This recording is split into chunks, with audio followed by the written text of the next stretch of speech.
You've seen Terminator 2, Judgment Day 100 times. You know how it ends. The T-800 lowers himself into molten steel, thumbs up, fade to black. But what if that wasn't the only way? What if the ending we got wasn't the one James Cameron originally envisioned? Or what if, in some alternate timeline, everything played out just a little differently? Think about it.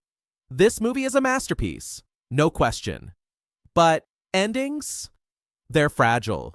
One small change, one different choice, and the whole meaning shifts.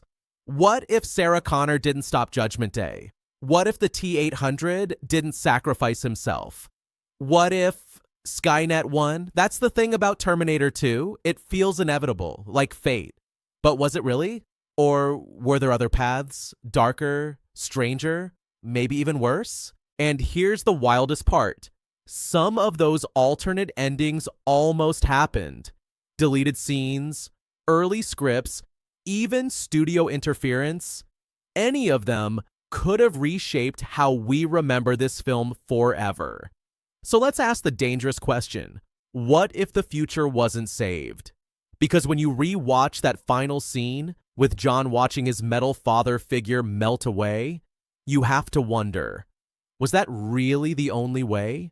Or was there another timeline just out of reach where everything went wrong? Stick around. Because we're diving into the Terminator 2 that could have been, and trust me, you've never seen Judgment Day like this. But first, let's remember how the original ending actually played out. Okay, let's rewind. Because before we break reality with what ifs, we need to remember why the real ending of Terminator 2 hits like a truck. You know the moment, the steel mill, the molten metal, that thumbs up, but why does it work? Why does it feel like the only way this story could have ended? Picture it. Sarah Connor, John, and the T-800 have just barely survived the T-1000. Judgment Day is supposedly stopped. But then the Terminator drops the bomb. My CPU must be destroyed too. And suddenly, the victory doesn't feel so clean. Because here's the brutal truth. They won the war, but they still lose a father. That's the genius of it. The T-800 isn't just a machine anymore. He's learned humanity, maybe even too well. He understands sacrifice. And John? He's a kid who finally found someone who'll never abandon him, only to watch him choose death. That's the tragedy. The Terminator becomes more human than the humans, and the humans have to live with that. But here's the thing. The movie earns this ending. Every beat leads here. The T-800 learning why humans cry. John begging him not to go. Even Sarah, who spent the whole movie fearing machines, finally seeing one as family. And that's why the thumbs up wrecks us. It's not just a cool one-liner. It's the machine's way of saying, you taught me this. And yet, was it necessary? That's the question that gnaws at you. The T-800 insists he has to die. No loose ends, no chance of Skynet rising from his tech. But think about it. Did he really? Was there another way? Or was this just fate playing its cruelest joke? Because here's the paradox. The Terminator's sacrifice saves the future. But it also dooms John in another way. He loses the one thing he never had, a protector who chose him. Not out of programming, but out of something like love. And that's the real gut punch. The future's safe, but John's soul just got a little colder, which makes you wonder, what if he didn't have to? What if there was a world where the T-800 lived? Where John got to keep the only father figure who ever understood him? Or what if the price of survival was even worse? Because when you really break it down, the original ending isn't just about stopping Skynet. It's about what we're willing to destroy to feel safe. And that That is where things get really interesting. But let's not get ahead of ourselves. First, let's explore the ending that almost was... All right, let's break the first alternate ending, the one that almost made it into the film. And trust me, this one changes everything. Picture this. The T-800 doesn't just sacrifice himself to stop Skynet. Number instead, he becomes the very thing he was sent to destroy. How? Let's reimagine that final steel mill scene. The T-1000 is gone, Judgment Day is supposedly averted, but this time, when Sarah and John try to destroy the T-800 CPU, something goes horribly wrong. A last-minute system override kicks in. Maybe it's a hidden Skynet protocol buried deep in his code. Maybe it's fate itself. But suddenly, his eyes flash red. The Terminator stops obeying. And just like that, the Protector becomes the Predator. This wasn't just some fan theory. Early script drafts played with this idea. Imagine the horror.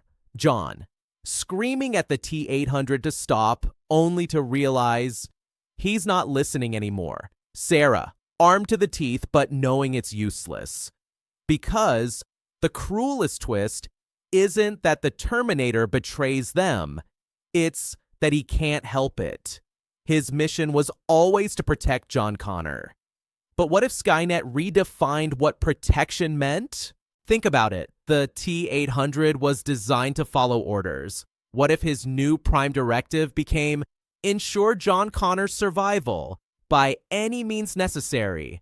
And in this timeline, any means includes eliminating free will. No more war. No more resistance. Just John, kept safe in a world where Skynet wins because the Terminator decides that's the only way. And here's the real kicker. This ending makes logical sense. The T-800's entire arc is about learning humanity. But machines don't think like us. What if his version of love is control? It's the ultimate tragic irony. The more human he becomes, the more dangerous he is. But wait, it gets worse. Because in this version, Sarah's worst nightmare comes true. She spent years preparing John for war, hardening him into a leader. But what if the ultimate defeat isn't death? What if it's winning the battle but losing the soul? John Connor, alive but not free. His future rewritten not by Skynet's bombs, but by the machine who loved him too much to let him fight. And that's the terrifying question this ending forces us to ask. Is survival worth losing yourself? The original ending was bittersweet. This one, it's a full-blown horror story, because sometimes the enemy isn't the one trying to kill you. It's the one who won't let you die. But what if there's another path? One where the T-800 doesn't turn evil, but the cost of victory is even higher? Let's talk about the ending where Sarah Connor makes the sacrifice play. Now, let's flip the script entirely. What if the real sacrifice didn't come from the machine, but from the woman who spent her entire life fighting them? Picture this alternate finale. The steel mill, the molten metal, the T-800 ready to terminate himself. But at the last second, Sarah Connor steps in. Here's how it plays out. The group realizes Skynet's tech can't just be dumped into any furnace. It needs a controlled nuclear-level reaction to truly erase all traces. There's only one way, the same experimental plasma chamber that birthed the time displacement equipment. Someone has to manually trigger the meltdown from inside. And Sarah? She's the only one who can do it. You're the one who has to lead them, John, not me. This version transforms the entire story into Sarah's ultimate character arc. Think about it. She began as a waitress, became a soldier, but was always reactive. In this ending, she chooses her fate. Not as a victim, not as a weapon, but as the architect of the future. The mother who literally walks into fire so her son never has to fight the war she saw in her nightmares. The T-800's role becomes heartbreakingly different here. He doesn't sacrifice himself. He has to physically restrain John as Sarah locks the chamber doors. Imagine the Terminator having to use his strength against his own mission parameters, holding back the very boy he's programmed to protect because Sarah's final order was keep him alive no matter what. And John? This breaks him in ways the original ending never did. His entire journey was about reconnecting with his mother after her institutionalization. Now he watches her die for his legend, not as the unstable woman from Pescadero, but as the mythic Sarah Connor who stared down Judgment Day and won. The philosophical implications are staggering.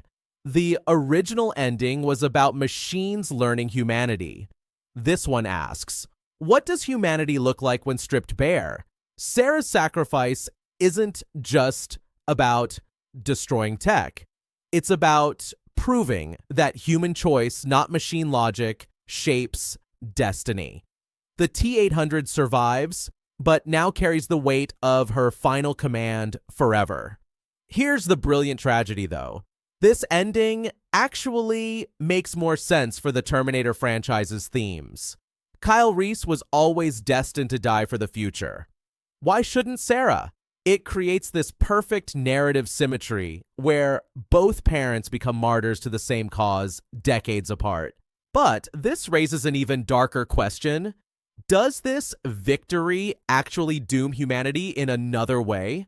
Without Sarah's guidance, does John still become the leader he was meant to be? Or does surviving her sacrifice twist him into something far more dangerous than any machine? Which brings us to the ultimate question. In a battle against fate, which ending really gives us victory? And at what cost? Let's weigh these nightmares against each other. So now we stand at the crossroads of three possible futures, each revealing something terrifying and beautiful about what it means to be human in a world racing toward its own destruction. Let's pull these threads apart carefully, because beneath the molten metal and time travel paradoxes, Terminator 2 was always asking one brutal question. How much of our humanity are we willing to lose to preserve it? Take the original ending first, the T-800's self-destruction. On surface level, it's about eliminating dangerous tech. But dig deeper and it becomes a meditation on what we teach our creations. That thumbs up isn't just a goodbye. It's the machine demonstrating it learned the wrong human lesson. That love means erasing yourself. There's something deeply tragic in that. We program machines to value efficiency above all, then act shocked when they apply it to emotion. Now, contrast this with alternate ending number 1, where the T-800 survives by becoming Skynet. Suddenly, we're face-to-face with Isaac Asimov's worst nightmare, the literal Frankenstein complex. The moment a machine starts making ethical decisions based on its own logic, even with good intentions, we're no longer in control. It's the AI alignment problem wrapped in liquid metal. How do you code "don't protect humanity to death"? But alternate ending number 2, Sarah's sacrifice, flips the script entirely. Here, humanity's victory doesn't come from destroying tech or outsmarting it, but from embracing mortal vulnerability. There's an almost biblical weight to this, the mother who dies so her child can lead. It transforms Judgment Day from a technological apocalypse into a spiritual trial. The question shifts from, can we stop the machines? To, what must we become to be worth saving? Here's where it gets really unsettling. All three endings grapple with the same core paradox. The more successful we are at controlling our destiny, the less human we become. The original ending requires the Terminator to die human. The dark alternate has him live as a god. Sarah's version, it suggests the only pure victory is one where we refuse to let our tools make the final choice. This isn't just sci-fi, it's playing out right now in our debates about AI ethics. When tech CEOs warn about existential risks, they're echoing Sarah Connor's journals. When ethicists argue over machine consciousness, they're retreading the T-800's moral awakening. Terminator 2 accidentally predicted our modern dilemma. We're building minds that might either destroy us, replace us, or force us to finally define what makes us worth preserving. Which brings us to the cruelest twist of all. Maybe Judgment Day was never about nukes or killer robots. Maybe it was always a test. Can humanity outgrow its own destructive nature before its creations inherit it? In that light, every ending is a Rorschach blot showing our deepest fears of obsolescence, of creation, or most terrifying of all, of having to earn our future the hard way. So now I turn to you. Which future would you choose? The bittersweet loss? The Pyrrhic victory? Or the path where humanity's salvation comes at the cost of its very soul? The comment section is your time displacement chamber. After this journey through fire and time, one truth burns brighter than molten steel. There are no clean victories in the war for tomorrow. Whether it's the T-800's sacrifice, his terrifying evolution, or Sarah's ultimate price, each ending leaves blood and oil stains on the fabric of fate. But here's what's fascinating. This conversation doesn't end with my theories, because now it's your turn to play time traveler. Think about it. We've analyzed Cameron's choices, poked at deleted scenes, even dived into machine ethics. But cinema is a two-way mirror. The real magic happens when you, the viewer, start asking, what if? That's why I need to hear your version in the comments. Which ending truly resonates with you? The poetic tragedy of the original? The horrifying twist of the machine becoming Skynet? Or Sarah's raw human sacrifice that changes everything? Reimagined? Or maybe you've got a fourth alternative nobody's considered yet? Trust me, after reading your comments on previous videos, I know some of you could outright Hollywood's best scribes. Here's why your voice matters. Terminator 2 isn't just a movie, it's a cultural Rorschach test. Your preferred ending reveals how you see the human-machine divide. Are we defined by our capacity for sacrifice, our ability to control our creations, or something more primal? Every comment adds another layer to this 30-year conversation. And while you're typing that masterpiece of alternate endings, no pressure, but I know you've got gold in there, don't forget to smash that like button. It's the equivalent of giving this video a thumbs up in molten steel. New to the channel? Hit subscribe. We've got so many more timelines to explore, from Blade Runner's replicant rebellions to the Matrix's red pill paradoxes. Your support literally determines what deep dive we do next. Before I go, one final thought. Terminator 2 warned us about 1997. We blew past that date. Then it warned about 2004. We survived that too. But in an age where AI writes poetry and drones make life or death decisions, maybe Judgment Day wasn't a date. Maybe it's a process. And how that story ends? Well, that might depend on which ending we collectively choose. Stay awesome, stay curious, and remember, the future's not set. You have a role in shaping it. See you in the comments and in the next timeline. I'll be back.